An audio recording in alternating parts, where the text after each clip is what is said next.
Welcome to the Youth Discipleship Podcast. I'm your host, Miles Mapp, also known as Mapp the Disciple. On this podcast, we talk about youth problems and how to solve those youth problems.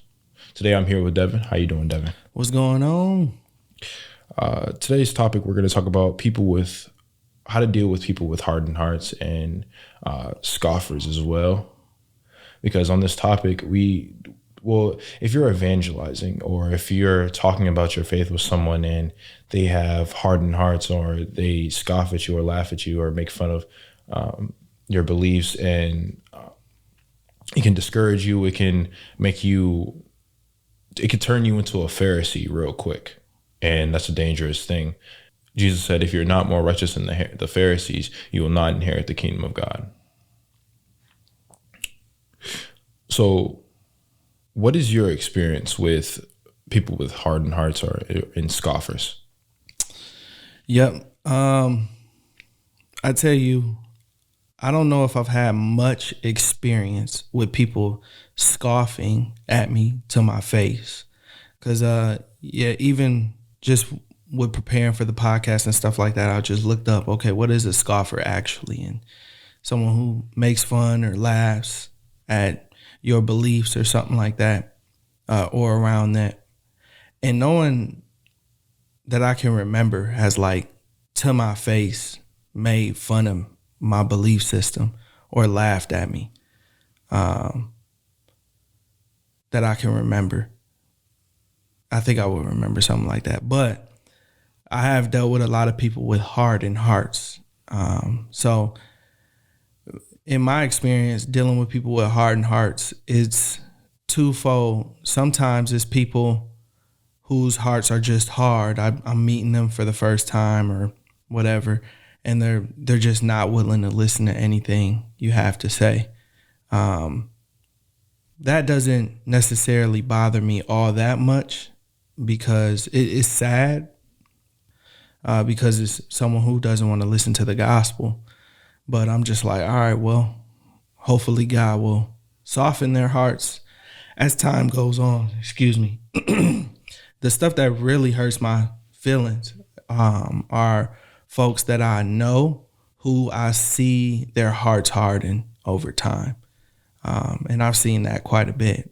Folks who are of the faith, but then they don't set their lives up in the proper way that God calls them to.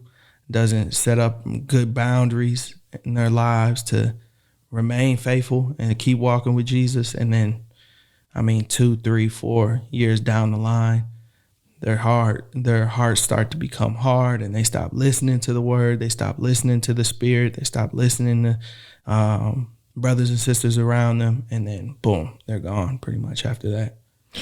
I've experienced people with hardened hearts, people that I've ran into so-called Christians that weren't very Christ-like, and because of that hardened their hearts. Because of that, they made up their own belief system in themselves, so then they can stand up on their own 2 feet. Mm-hmm. Because when they did try Jesus, the person that led them there led them to the wrong doctor, led them to a false doctor.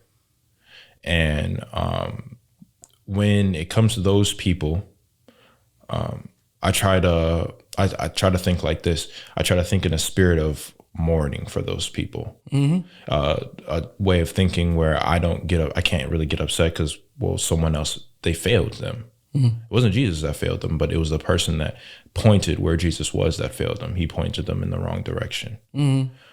I like it when Paul says, "My heart is filled with bitter sorrow and unending grief for my people, my Jewish brothers and sisters. I would be willing to be forever cursed, cut off from Christ, if that would save them." Mm-hmm. That's how I've been trying to look at people. Try to look at people that don't think about Christ like I think about Christ, that may think about him as someone that is not the savior of the world. Mm-hmm. That's how I look at those people. It says in Proverbs 9:7-8 and Matthew 7:6 not to really waste your time on those people, mm-hmm. because it ultimately will get you hurt instead. So why do you think why do you? Let's look at a type of scoffers. Let's look at scoffers. People that don't believe that they're sick. People that don't believe that they are sick with sin, or sin is a real thing, or hell is a real thing. Why do you think they think that way? No, okay. So the reason why I think people act like that or live like that is because they've been deceived, but not just deceived. They enjoy the darkness, if you will. Matter of fact, I'm tweaking. It's John chapter 3. So John chapter 3, it's right in this area that everybody loves this passage, right? John 3:16. For God so loved the world that he gave his only son. Right. So that, whoever believes in him can have eternal life, will not perish. And then it goes on, which people stop reading after John 3:16, but it goes on, verse 17. For God did not send his son into the world to condemn the world, but to save the world through him. Whoever believes in him is not condemned, but whoever does not believe in him stands condemned already, because they have not believed in the name of the Son of God's one and only Son. This is the verdict. Light has come into the world, but people loved darkness instead of light, because their deeds were evil. Everyone who does evil hates the light and will not come into the light for fear that their deeds will be exposed. And I think that has a lot to do with why people are scoffers or have hardened hearts, is because deep down, people really like to do their own thing. They really want to be their own king. They don't want Jesus to be king. Right. So that's what I think. That's why I was thinking similar to that, where people that scoff or have hardened hearts towards Christ and towards the good news, towards the true good news. I think, they are content with their situation. They're okay with the results that they're getting. Maybe the results aren't actually working, but they're okay with it not working, because they're, like you said, they're able to do their own thing. They're able to make their own choices. And it, even like in a normal situation where someone has diabetes, right? Their doctor tells them, you need to start working out. You need to get this weight off and stop eating these sweets or whatever. And then they hear the words, they just don't do them. They don't care enough. They're fine. They're fine with their situation, even though it's not working, and ultimately it will end up killing them. And that's the same thing with people that don't believe and don't follow Jesus. They're okay with it. So how do we, when we come in contact with these people, we end up falling into temptation of self-righteousness, into believing that we are the ones that are possibly healing these people, that are helping these people, when in reality we're really not. We're just pointing to the person that can. And how do you think we can destroy that temptation? How do you think we can run from that temptation? Yeah, good question. I mean, I'm naturally an extremely prideful person. I have been all my life or whatever. So once I became a Christian, it became easier for me, I believe, to be self-righteous as well, because it's like, okay, well, I thought I was cool before, but now I know the truth. You know what I'm saying? So that kind of transfers over. So I've been extremely tempted many times to be a self-righteous person, especially as a minister, even then, because you wind up helping a lot of people who are down in their faith, right? They're struggling. They're trying to get right with God, or, live a more righteous life, and it could be easy to be like, man, well, I don't have these kinds of problems. So what helps me remain humble is to remember two things. One, before I became a Christian, what had really hit me was that I was actually a bum. I thought I was cool, but I was not, right? And my life sucked, and I hated my life. And God saved me from who I was. So one, I take a position of gratitude for the life that God has given me, because it's not the life that I would have landed in myself at all. So he's been extremely merciful to me. So I got to stay humble. And then the next thing is to remember that no matter who I'm dealing with, no matter if it's somebody in the church who's struggling in their faith, or someone who's willing to mock and laugh in my face because I follow Jesus, both of those people are still created in the image of God. And God deeply desires these people to be in a relationship with him.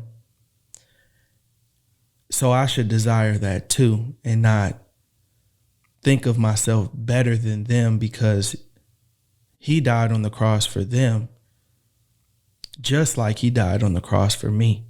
I don't get extra blessings or something like that. I'm just grateful that I was, I guess, clear-hearted enough to accept the message. So I just try to take a position of humility in all these things. Humility because of my own fallen nature, but also humility because I'm made from dust, they're made from dust. He breathed life into me. He breathed life into them too. They're his creation. Right. So I think we also have to, like, if we're preaching the gospel or sharing it, I think we just have to keep in mind the evil one is always watching. Like Peter says, he's like a roaring lion, waiting on someone to devour. And we have to pay attention to our thoughts. A lot of times we have to pay attention to our thoughts because our thoughts automatically, or maybe not automatically, but they usually go into our words. We usually start saying what we're thinking. And so it starts with guarding our thoughts, most definitely, and realizing that we're all sick with sin. yeah, Everybody is sick with sin. And I like how some of the Orthodox says it. They say, Jesus saved me. I've been saved. I'm in the process of being saved, and possibly in the future I will be saved. Because you don't know if you'll end up falling off the bandwagon or possibly falling into pride like the Pharisees do. You don't know that. Or you might end up abandoning the faith because of something that happened. You don't know. And we have to also realize Jesus came to heal the sick and not the healthy. We're not healthy at all. Obviously not. We just know the doctor that can heal all things. And he's just right next door. So especially when it comes to realizing that we're pointing to people to him, when it comes to people that scoff or have hardened hearts, oftentimes they may believe that it's too hard or something. It's too hard to do that. They want me to give up all these things. And really all we trying to do is get them to the doctor and they can worry about that later. So that's a big thing. We just have to pay attention to ourselves when we spread things, when we say things, before the temptation starts knocking at our door. So since they have rejected the message of the good news, how should we start seeing them from now on? You talking about people with hardened hearts and stuff? Yeah, I mean, I think it differs. Even through the scriptures, we see a difference depending on the relationship, I guess. So,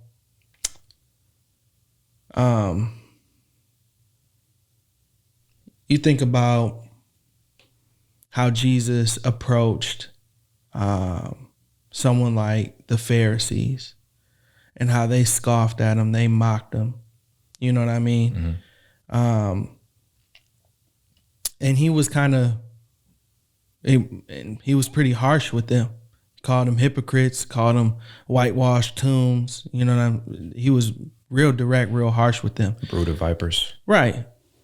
But I think that comes from the fact that they claim to be religious leaders leading people towards God, but they weren't.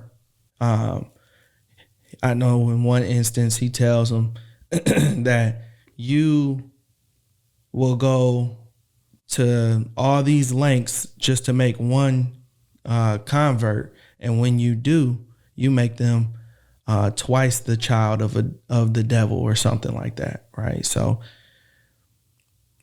he was real harsh with them.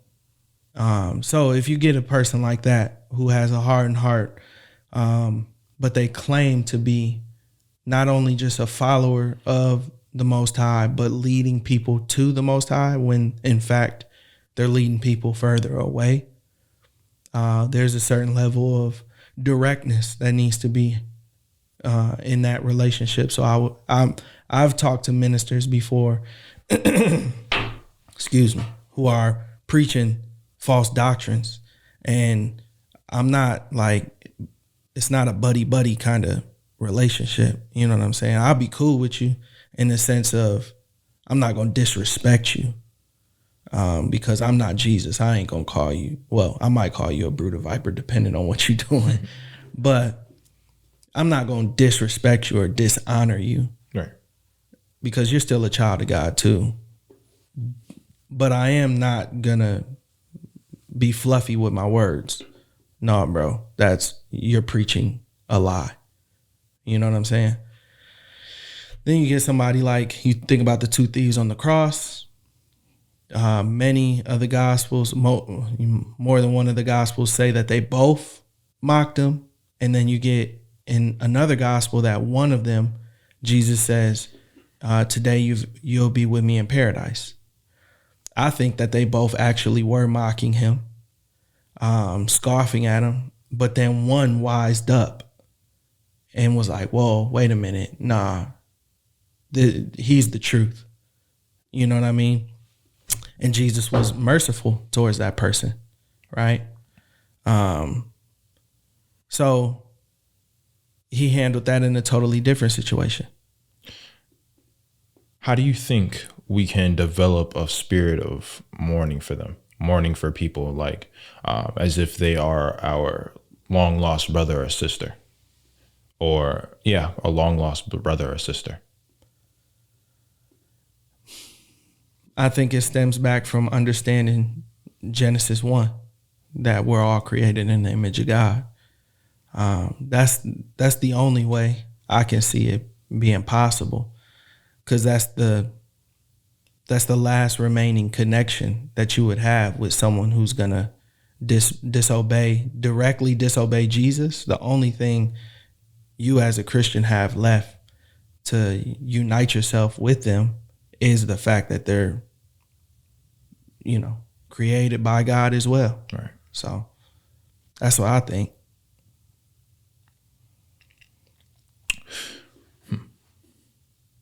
I guess, let me ask you this. What do you mean by a spirit of mourning? Like how you would mourn for someone that you've lost, basically, because they're lost. Mm-hmm. Like, let's say,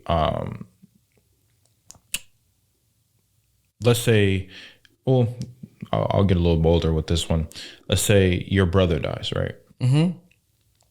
And you don't know where you know where he is. He's dead, right? But he's gone. You can't speak to him anymore, because mm-hmm. that's how it's gonna.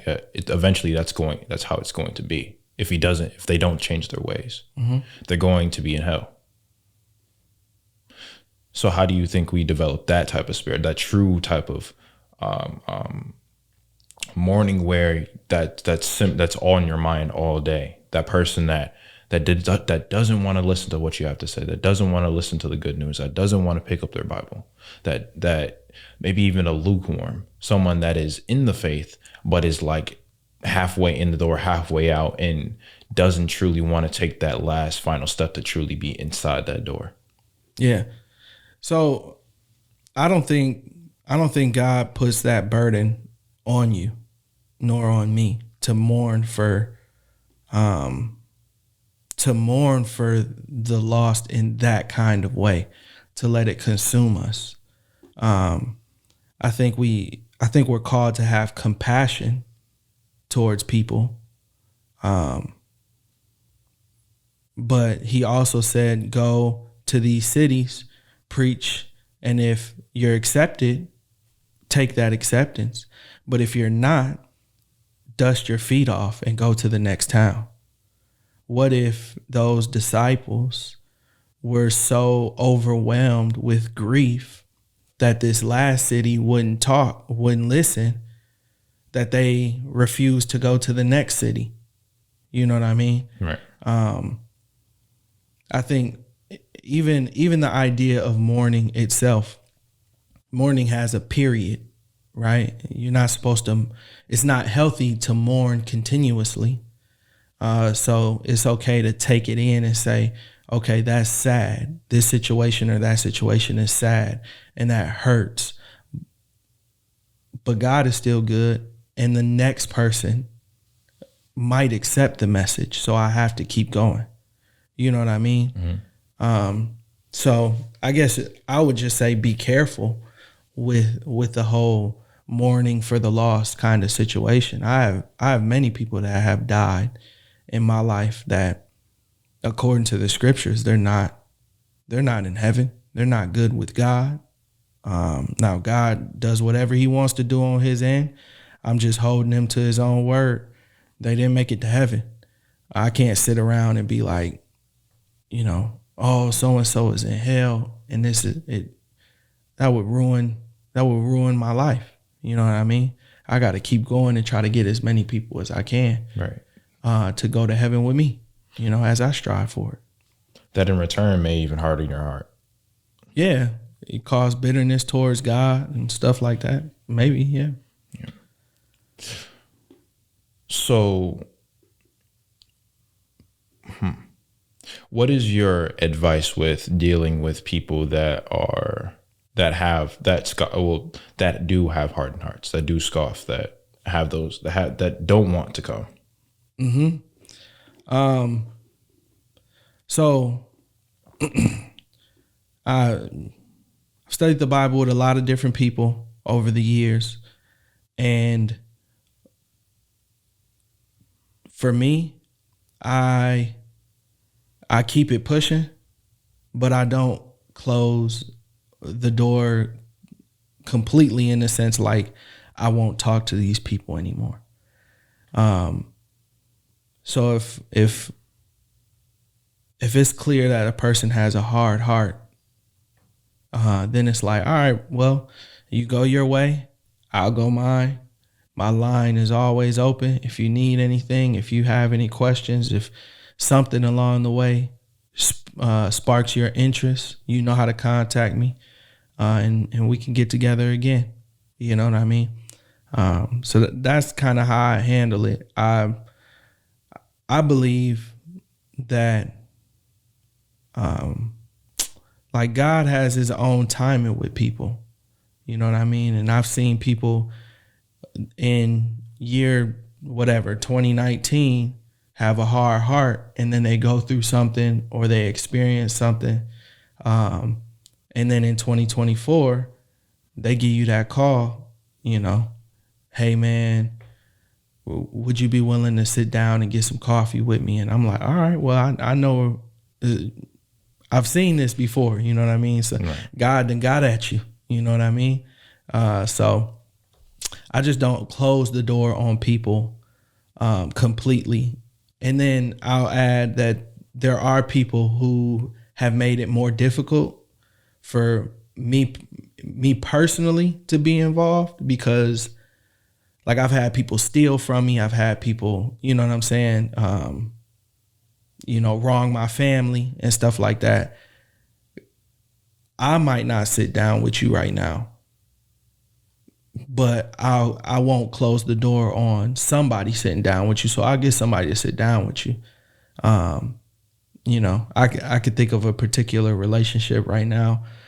One of my best friends, he wound up using me. We lived together. I paid the rent multiple times, yada, yada, yada. Right. And he just kept using me, you know what I'm saying? To the point where it's like, all right, bro, you gotta move around.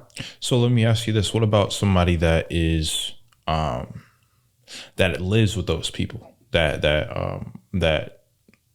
are hardened, that have hardened hearts? Should that person not have a spirit of, I wish these people would come to Jesus. I'm going to pray for them every single night. Oh, of course. Every single night, I'm gonna keep them in my prayers, keep them in my thoughts at all times. So then, I have faith, and I have hope that Jesus will give them an encounter. Okay. Yeah. That's what I was going in the wrong direction, but that's what I meant. Yeah. There's nothing wrong with keeping that on your heart. So if you live with the person, then that means they're a lot closer than if you're just evangelizing on the street. Mm. You know what I'm saying? You'll forget that guy's name, when you talk to the next 10 people. Right. But if you live with them, I mean, that's got to be somebody pretty close to you.